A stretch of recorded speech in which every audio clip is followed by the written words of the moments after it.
This is a big one. A ranking from my least to most favorite of the Call of Duty Zombies games. Now, of course, this is personal preference, but I will be giving detailed reasoning on why I have each game placed where I do. Having played them all extensively, the games I enjoy are the ones with the most variety, replayability, and above all, fun. But to be clear, preference to a certain game is also on principle, so let's begin this ranking proper. Now, I'll tell you exactly why Modern Warfare Zombies is the worst. Firstly, MWZ is not zombies. It's DMZ on a Warzone map with zombies thrown onto it.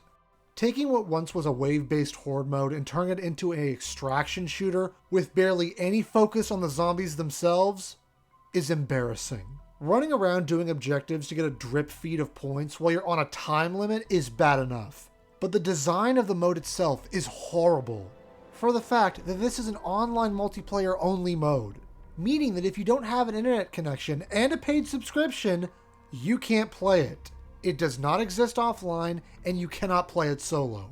None of the updates past Season 1 added anything substantial or new to make the game better. And while there are some newly developed mods for PC trying to create the game in an offline environment, on console it doesn't seem that Activision cares whatsoever about this mode, which is one of the main reasons why this game became a joke after Season 1. They didn't try whatsoever to add new contracts, enemies, or unique original things to the game. They reused the giant worm boss like 3 times, and every craftable item was absolutely useless compared to the golden armor, ether blade, and dog bone from Season 1. This mode strayed so far away from what Zombies is that it shouldn't even be called Zombies. It's an embarrassment. There's this sort of revisionist history thing going on where Exo-Zombies is somehow looked back on fondly. It isn't. Exo-Zombies is terrible, and I'll get into the gameplay reasoning for that in a moment, but it deserves to be this low on principle, for the fact that you have to not only own the base game of $60 and the season pass of $50. Exo-Zombies is not on disc. The only way to play it is to fork over $100 for this trash. That alone should put this mode at the bottom. But if it was good, the price wouldn't matter, would it? The mode is frustrating, unbalanced, and you'd think the core movement would make things more exciting, but they just make it infuriating when you're constantly EMP'd. Pack-a-punching your weapon is tedious, weapons do no damage, and everything is overpriced.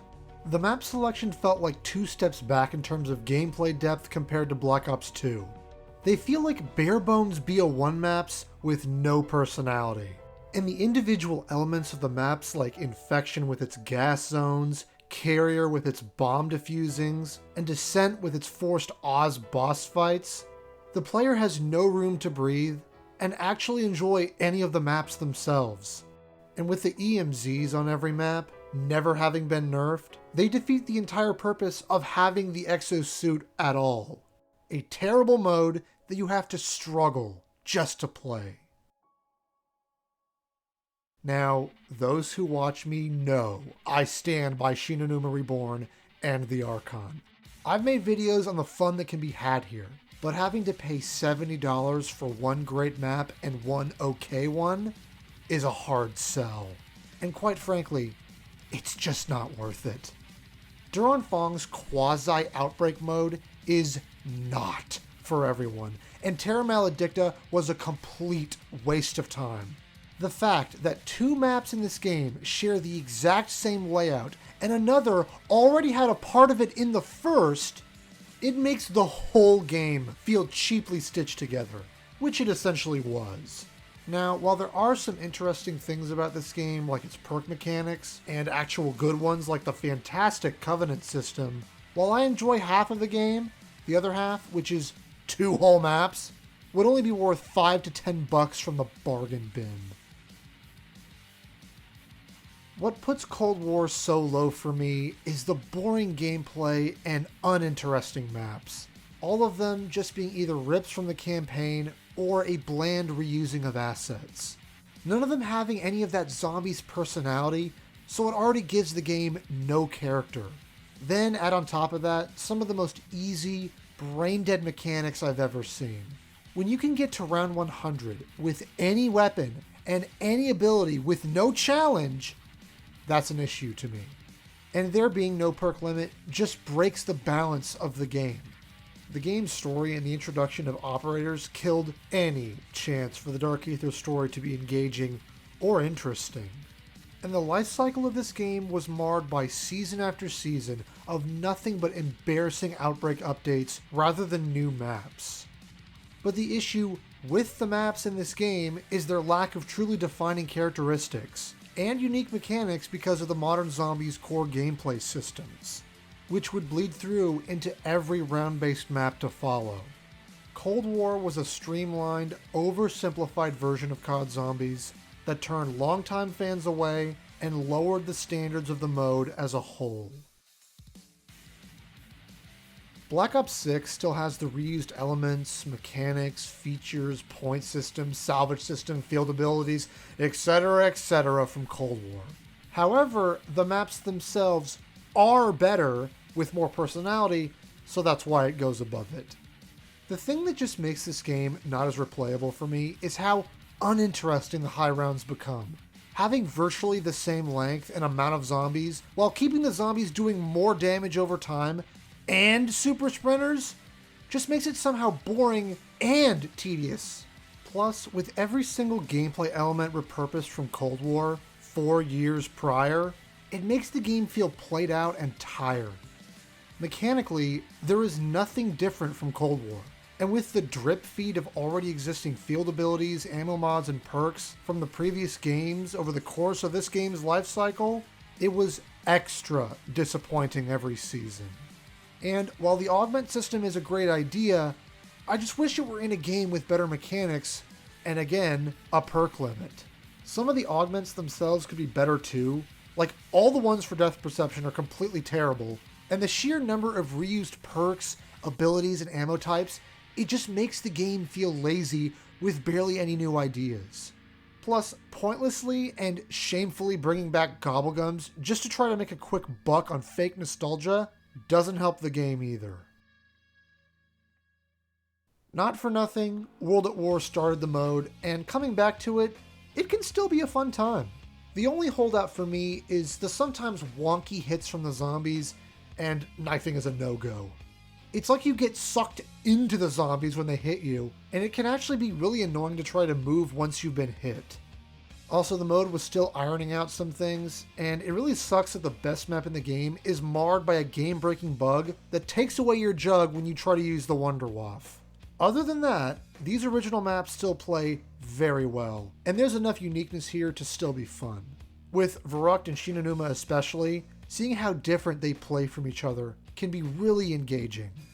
It's not bad. That's not why it is where it is. It's because so many games surpassed it in quality, and that's what good sequels and an evolving mode should do. IW Zombies for me is held back by one, well, technically two, major elements that always affects the gameplay. While the maps are certainly up there when it comes to the creativity with their visuals and aesthetics, it's the core gameplay and movement that I don't enjoy. The player movement in Infinite Warfare Zombies is agonizingly slow. And what I mean by that is the sprint duration and slide mechanics. It feels as if you're trudging through molasses in this game, and the sliding feels so stiff and awkward, the exact opposite of BO3. There, the player movement felt fluid and good. Here, it's so slow, and the melee in this game is awful. You either can't seem to hit zombies that you should be able to, or can't avoid getting hit when you try to. And when a lot of the maps in this game are quite large, this movement issue just compounds more and more. Overall, the map selection is decent, but flashy visuals can't always make up for maps that sometimes are too big for their own good. And, you know, the weird obsession people have with this game, based on the aesthetics alone, when the core mechanics of the game are just okay, was always just kind of weird to me. To quote Peter, It insists upon itself, Lois. For me, World War II Zombies has all the content you could possibly want. 4 fully fleshed out maps with Easter eggs and original wonder weapons, 4 unique small-scale survival maps with a plethora of box guns, and an additional objective mode for players looking for something different. There is no denying the content with this game is there 100%. I also find the mechanics of World War II to be very enticing for me, as a lot of the game is focused on melee-based wonder weapons and a dark occult-style zombie mode. The game has a fantastic aesthetic, but the design of some of the maps can lead to a lot of them sort of blending together a bit. The only major thing holding this game back from being any higher is a lot of the maps aren't very casual friendly and will require you to keep up on your guides and Easter egg knowledge, much more so than any other zombie game, which at times lead me wanting to stick to the survival maps to avoid all that tediousness. But with players who want to put the time in, which to be honest I don't always have much of, this game is a lot of fun. The Hive Mind might disagree, but I don't put Black Ops 3 on a pedestal. It's for the sheer quantity of the content here that I can overlook a lot of the issues I have with it. The game has 14 maps, which is nothing to scoff at, but a lot of them are either very overplayed or nowhere near as good as their original versions. I've talked extensively on why I have issues with the hit speed of the game, which does affect every map to different degrees. Most notably the remakes, which have issues with spawn rates for that reason. And on principle, I hate Gobblegums, and I don't like what they did to the community of the game. Basically ensuring that in an online match, if someone goes down and they're not immediately revived within 4 seconds, they're dashboarding to keep their precious gums. And also using them to completely cheese the whole game and remove any semblance of challenge. But with so many maps and quality ones like Gorod and Zetsubo, I can absolutely overlook the zombie hit speed problems for a group of some very replayable maps. Black Ops 1, unlike World at War, still holds up incredibly well. Being the hardest of the games by far, it's one of the most engaging. All the maps in this game give a good variety, and you can see the effort the devs put in to evolve the story over each map. Being one of the better co-op experiences in Call of Duty, the social aspect of zombies hit its stride in this game. Coming back to BO1 still gives the player a hard but fair time, no matter how many times I've played it or how many years it's been. BO1 does suffer from a bit of lacking weaponry, and that does become a bit of an issue when you get into the 20s. The guns in this game just don't have much ammo or that great of damage. And not all the wonder weapons can be picked up by multiple players, so that's a tad bit of a negative against the game. But overall, it doesn't take too much away from the fun and replayability of BO1. A game that took risks and did some incredibly different things, but above all, made it fun. BO4 quickly became one of my favorite zombie games as its life cycle went on. Seeing what new and exciting things were being done with the Chaos maps in terms of level, quest, and perk design, and the amazing remaking of classical maps for the Ether part of the game. Black Ops 4 changed a lot, and while it may have changed things that didn't need to be changed, I appreciate so much of what unique fun can be had with this game. The amount of detail and content and side quests and pure love put into all 8 maps in this game is something that I'm tired of it being overlooked. Just because some zombie YouTuber told you it was bad and you haven't played it for yourself, doesn't mean it actually is. And the quality of the game shines even brighter when you compare it to the kind of zombies we've been getting since. This game's map depth is by far and away the best aspect of it. There being map-exclusive side quests, content, and features that differentiate them more so than almost every other game. And I ain't talking about some single weapon rarity upgrade or a pile of salvage and some points. But real, dynamic content. Black Ops 4 is my favorite zombies mode for the creative things that it did. But that doesn't make it the objective best. And I make that distinction because while this is my list and I rank these games based on the three pillars of creativity, replayability, and fun, BO4's greatest strength for me is also a slight weakness. Because of how involved all the maps are, and interesting all the game's mechanics can be, there are times where I'm looking for something just a little more casual mechanically. And that's why my number one zombies game is Black Ops 2. This is not nostalgia. Black Ops 2 really is the best game, not just for campaign or multiplayer, but for zombies as well. Each and every map gives you a playstyle and experience like no other. No two maps in this game play alike.